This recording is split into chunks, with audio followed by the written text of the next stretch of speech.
Live from WTVO Rockford and your home team.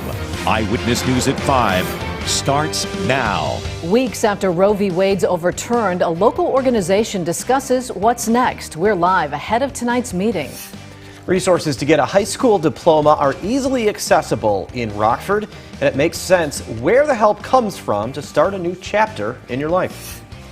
And the country's highest civilian honors presented at the White House today. Good evening, I'm Mimi Murphy. And I'm Eric Wilson. A local organization's discussing the future after the Supreme Court's overturning of Roe v. Wade. It comes as a doctor with ties from the area is looking to open an abortion clinic in the Forest City. Amory Wilder is live ahead of tonight's meeting. What have you heard so far, Amory? Eric, Mimi, the recent Supreme Court ruling is still on a lot of people's minds. That's why organizers are putting together this meeting here tonight. It comes as a Wisconsin doctor is set to open an abortion clinic in Rockford. Dr. Dennis Christensen is working to get his medical license reinstated in Illinois. Meanwhile, he's been buying property in town. Barb Giolito is part of Winnebago County Citizens for Choice. She says a doctor has courage to do what he's doing. Politicians have no business sticking their nose in. The meeting is open to the public starting at 6:30. Reporting in Rockford for your home team, I'm Amory Wilder. All right, Amory, thanks for that report. Winnebago County election officials say they've sorted out the issues from last week's primary. The problem centered on the referendum questions. Officials say some questions were long, which caused issues when they were printed. Then tabulators couldn't read ballots. More than 20,000 ballots were reviewed with updated software. Representatives from the state's attorney's office and members of both Republican and Democratic Central Committees were present during the process. This is not unusual. After every election, we sit down with the staff and we review, what went well, what can we do different next time, so that we can always be striving to be better. So that's not uncommon after any election to do that process. The results of one referendum did change. The question of Durand's municipal retirement fund tax changed from a yes vote on election night to a no vote once those votes were recounted. A new grant is allowing the Rockford Public Library to help members of the community better their education and employability. Nicole Delgado learned more about this. Nicole, what do they say about these opportunities? Eric, Mimi, the Rockford Public Library staff tell me that they have multiple programs and services to help people get jobs and to kickstart their careers. Life happened. It was like, I don't want to be in school. Come junior year, everything started going downhill. Senior year, I'm like, I dropped out. Tamika Fricks, who is now an entrepreneur, tells me after almost being done with high school, she lost motivation. And after countless jobs just to get by, one day something changed in her. And I'm preaching to the kids that I mentored, like, you need to finish school, you need to get this, you need to go to college. But I'm preaching to them something that I didn't do. The students Tamika was mentoring at the YMCA gave her a new outlook and motivation to go get her high school diploma through the Rockford Public Library online high school program. And find a career that they can be satisfied with and they can enjoy doing it. And then getting past the stigma of not having a high school diploma or a GED, this is going to really give them an opportunity to spread their wings and be successful in life. There are a number of e-resources on the library computers. You can create a resume, take courses, and get certifications in your desired field. The library can also help you obtain your high school diploma or GED. Anyone with a valid Rockford Library card can rent a Chromebook computer for 7 days or up to 90 days. If you need more internet, you can rent a hotspot device. Is being able to show people, what you need and what you are willing to pay people for is right here for free. You can do it, and if you have any questions, we are here to answer them for you. Tamika tells me the program and free resources the library has opened a lot of doors for her, where she is now getting her bachelor's degree and will continue to get more certifications. I can actually go online, create a website, and make money as a life coach. And I obtained my certifications free through the Rockford Public Library. If you are interested in taking advantage of these opportunities the Rockford Public Library has, go to mystateline.com for that. Eric? Thanks, Nicole. A national nonprofit invests in our local furry friends. The Humane Society of Southern Wisconsin will receive a $15,000 grant from Petco Love. That group helps find homes for pets across the country. The Humane Society plans to put the money toward its Happy Home, Safe Home program. That provides financial assistance to people struggling to stay with their pet by helping with veterinary care, temporary food, and housing. The Young Eagles Success Club, or YES Club of Rockford, honors its president. Ethan graduated high school with a 4.0 GPA. He was also a National Honor Society member. The YES Club works to inspire children to get involved in the community. Ethan credited his success to his involvement in the club. I think this club really brings out the best of all people, no matter how old or what kind of background you're from. Next month, the YES Club will represent the Rockford Park District with its annual performances at the Illinois State Fair in Springfield. Voting's now open for this year's Doodle for Google contest, and a local girl could win it all. Amelia Winter from Center School is the Illinois winner. Now she's competing against 53 other state winners to be the national champ. She has a chance to win a scholarship and technology for Center Elementary. Voting started today, ends next Tuesday. You can find the link to vote at mystateline.com. President Biden presents some very special awards. Up next, there are quite a few very familiar names on the recognition list, some no longer with us. And coming up at 6, a look at crafts, antiques, and wildlife. We explore the activities in central Illinois' Amish country in this week's Destination Illinois. Temperatures for us this afternoon made it into the mid-80s. A little muggy out there thanks to those high dew point numbers, and that is leading to a few scattered showers. Let you know how long those stick around. All coming up in your most trusted forecast a little later. You're watching Eyewitness News, your home team with Eric Wilson, Mimi Murphy, Scott Leber, and Chief Meteorologist Candace King. More than a dozen people earn the nation's highest civilian honor, the Medal of Freedom. The list includes some big names, including Olympic gymnast Simone Biles, who at 25 is now the youngest person ever to receive the high honor. Raquel Martin has the highlights.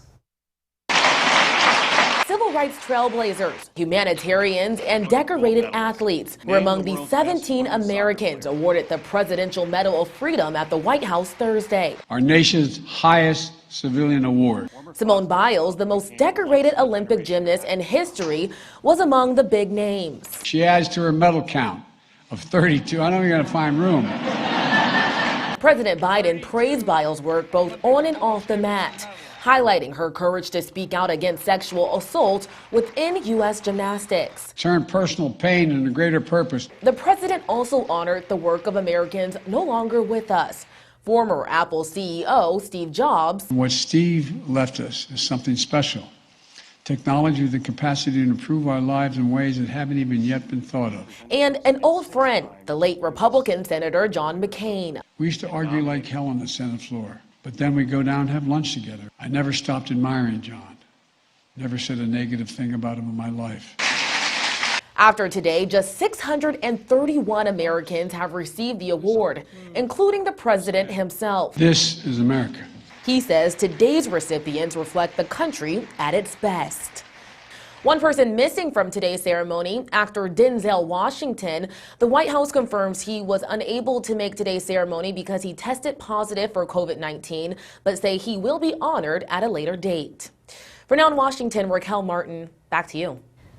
The United States Postal Service is honoring a former First Lady. Eureka College unveiled the Nancy Reagan Forever Stamp. Former President Ronald Reagan graduated from Eureka. The stamp was released this week to mark the 101st anniversary of Nancy Reagan's birthday. The picture on the stamp is a version of the official 1987 White House portrait of the First Lady. Postal Service staff say receiving a Forever Stamp is a big honor. Of course, Ronald Reagan was the one that went here, but she was a huge supporter of it as well. It was really, really great to have somebody so locally. You know, we felt very committed to doing this event because it was a huge tie into the Eureka College community. Mrs. Reagan is the 7th First Lady to be honored with a Forever Stamp. More rain is on the way. The day started out nice, but rain will be moving in. Candace is back after the break to let us know if the weekend will be a wash. Now, your first warned weather forecast from Chief Meteorologist Candace King. Well, today we have been mostly dry. However, we are starting to see some showers kind of develop thanks to an area of low pressure moving into west central and central Illinois. Not expecting any severe weather with this. However, these showers will continue to expand over the next couple of hours. These will remain mostly scattered, so nothing that'll be too widespread, but some heavy downpours are likely, especially to the areas south of, let's say, Rochelle to Mount Morris to Polo line, and then out towards DeKalb. You see a little more of that shower activity here down around the Amboy area, and then places to the south starting to see a couple of spotty showers kind of work up a little bit further to the north. And again, this activity going to stay rather scattered here over the next couple of hours. We take you live with our SkyTrack camera here now on the northeast end of Rockford. It's been a muggy afternoon, no doubt about that, almost a little more so than what it was yesterday. And you notice those big cumulus clouds building up thanks to that moisture. Temperatures for us this afternoon have made it again into the 80s. We're up to 85 right now in Rockford. Feels like 90, 84 in Freeport, but you have a heat index right now of 94, 84 also in Rochelle, and that heat index temperature close to that 90-degree mark. Reason why we have that muggy feel, take note of these dew point numbers. 71 right now in Rockford. Freeport, you're at 76, and 70 here in Janesville. So even though we've had a couple of cold fronts come through, we have not been able to get rid of that moisture, and that is something that'll stick with us not only for the night tonight, but also going into the afternoon tomorrow. So tomorrow is also going to feel a little more on the muggy side, but we are going to gradually start to kind of work in a little more dry air by tomorrow night and then for the weekend. So here we go with Futurecast. We're going to hang on to those scattered showers through about midnight tonight. Again, not expecting any severe weather, but some heavier downpours. And we may see a little more of that kind of lineup for areas south of Rockford. Lull in some of the activity there after midnight. Temperatures are going to stay right around that 70-degree mark. When we do see it break in some of the rain activity, we may get some areas of fog to develop later tonight and then into tomorrow. Tomorrow morning, you've got a few scattered showers. These will take us through at least the noon hour. Coverage not expected to be overly expansive, but we will still hang on to some of those scattered showers and even into the early afternoon for some until we get that kind of second push of dry air to come in and that low pressure system moves out. We will dry things out though by tomorrow evening, tomorrow night. Temperatures down around that 60-degree mark, and as high pressure builds in for the afternoon on Saturday, we'll see sunshine and highs in the upper 70s and lower 80s. It'll feel pretty comfortable here for the weekend. Our dew point temperature is expected to drop down back into the 50s. So Byron Fest taking place this weekend. You've got the rainfall there during at least the first half of the day. And again, some showers may linger into the afternoon, but drying out later. 81, 82 on Saturday, and then we're up to 85 degrees once we get into Sunday. Pattern change then coming up by the time we get into next week. That big ridge of high pressure that we had over much of the middle of the country now pushed a little further to the west. We've got an area of low pressure off to the northeast. That'll kind of push the jet stream down just a bit and keep us with this less active pattern, drier weather too, and temperatures a little bit more on the comfortable end in the lower 80s. So 70 degrees for us tonight, continued muggy despite the northeasterly wind. The wind picks up a little bit for tomorrow, 25. We're up to 81 for tomorrow afternoon, but again, you've got that muggy feeling. 82 on Saturday, close to 90 on Monday. Another cold front comes in, and then next week we actually have a series of cold fronts that work through. Not a lot of moisture, but we may see a light shower to Tuesday. Same thing for Wednesday. Temperatures, though, will stay in the lower 80s. Looks pretty comfortable by the end of that 7-day. Thank you, Candace. Reagan Holgate's in next with sports. The Harlem High School community mourns an athlete's sudden passing. Now sports with Reagan Holgate. The Harlem community is mourning the loss of 17-year-old Abby McGregor. She would have been a senior this year. She was a three-sport athlete involved in cross-country, basketball, and track and field. The news was confirmed by Harlem's athletic director last night on Twitter. According to the GoFundMe page set up in her honor, Abby had been complaining of blurry vision and some dizziness. She had an MRI on June 28th that revealed a large mass in her brain, which required an immediate hospital visit. The Harlem community has rallied behind the McGregor family. The Harlem girls basketball team tweeted at Abby's sister, who used to be a Husky, saying, "You were our captain and leader for many years. We are here for you as you grieve the loss of your beloved sister. We love you and we got you. Counselors will be available at Harlem High School tomorrow from 9 to 12 for any student who needs grief counseling. The NHL draft is almost underway in Montreal. Round 1 is set to begin at 6 o'clock. The Blackhawks were not slated to make any decisions tonight, but as of just a few hours ago, they now have a first-round pick. The Blackhawks announced today they are trading Alex DeBrincat to the Ottawa Senators. In return, they received the 7th overall pick tonight and a second-round pick tomorrow. The deal also includes a third-round pick in the 2024 draft. Chicago now has 7 selections in the first 3 rounds of the draft and 10 total. Both Chicago teams are on deck tonight. The White Sox welcomed the Detroit Tigers to town to open a 4-game series. This is the 7th time these two teams have met this season. The White Sox currently lead the series 5-1. They will look to extend that streak with Dylan Cease starting on the hill. First pitch is set for 7:10. The Cubs getting a later start tonight on the West Coast at 9:10. The Dodgers are currently on a 3-game home winning streak, while the Cubs secured their 4th straight series win last night. It will be Mark Leiter Jr. to make the start for Chicago. That's sports. We'll be right back. Candace will have a final look at weather in just a moment. First, here's a News Nation preview. Tonight, the Texas governor says his National Guard will start deporting illegal aliens themselves. Is that even legal? Plus, why a convenience store worker is sitting in jail after he was attacked. That's On Balance. Here's Dan. Thanks, Leland. Tonight on Dan Abrams Live on News Nation. Democrats had the chance to codify Roe v. Wade into law under 2 Democratic presidents and a Democratic majority in Congress. So why didn't they do it then? That's tonight on Dan Abrams Live.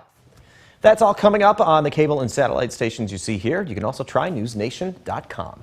Candace is back with more on that forecast, so we can expect rain showers later tonight, perhaps. Yeah, we've got a couple of showers kind of popping up south of Rockford. You see a little more scattered activity over Lee County, and I think we'll continue with some of that scattered activity here over the next couple of hours. The first warn interactive radar right on mystateline.com and brought to us by Rockford Auto Glass and More, where you can kind of follow some of the rain. Not expecting anything severe, but some heavy downpours likely, just given the amount of moisture we have in the atmosphere. And you feel that when stepping outside here today. Temperatures tonight only down around 70 into the low 80s tomorrow. There will be some rain for the first half of the day, drying out for the weekend. Thanks, Candace. And thank you for spending some of your time with us. Stay safe.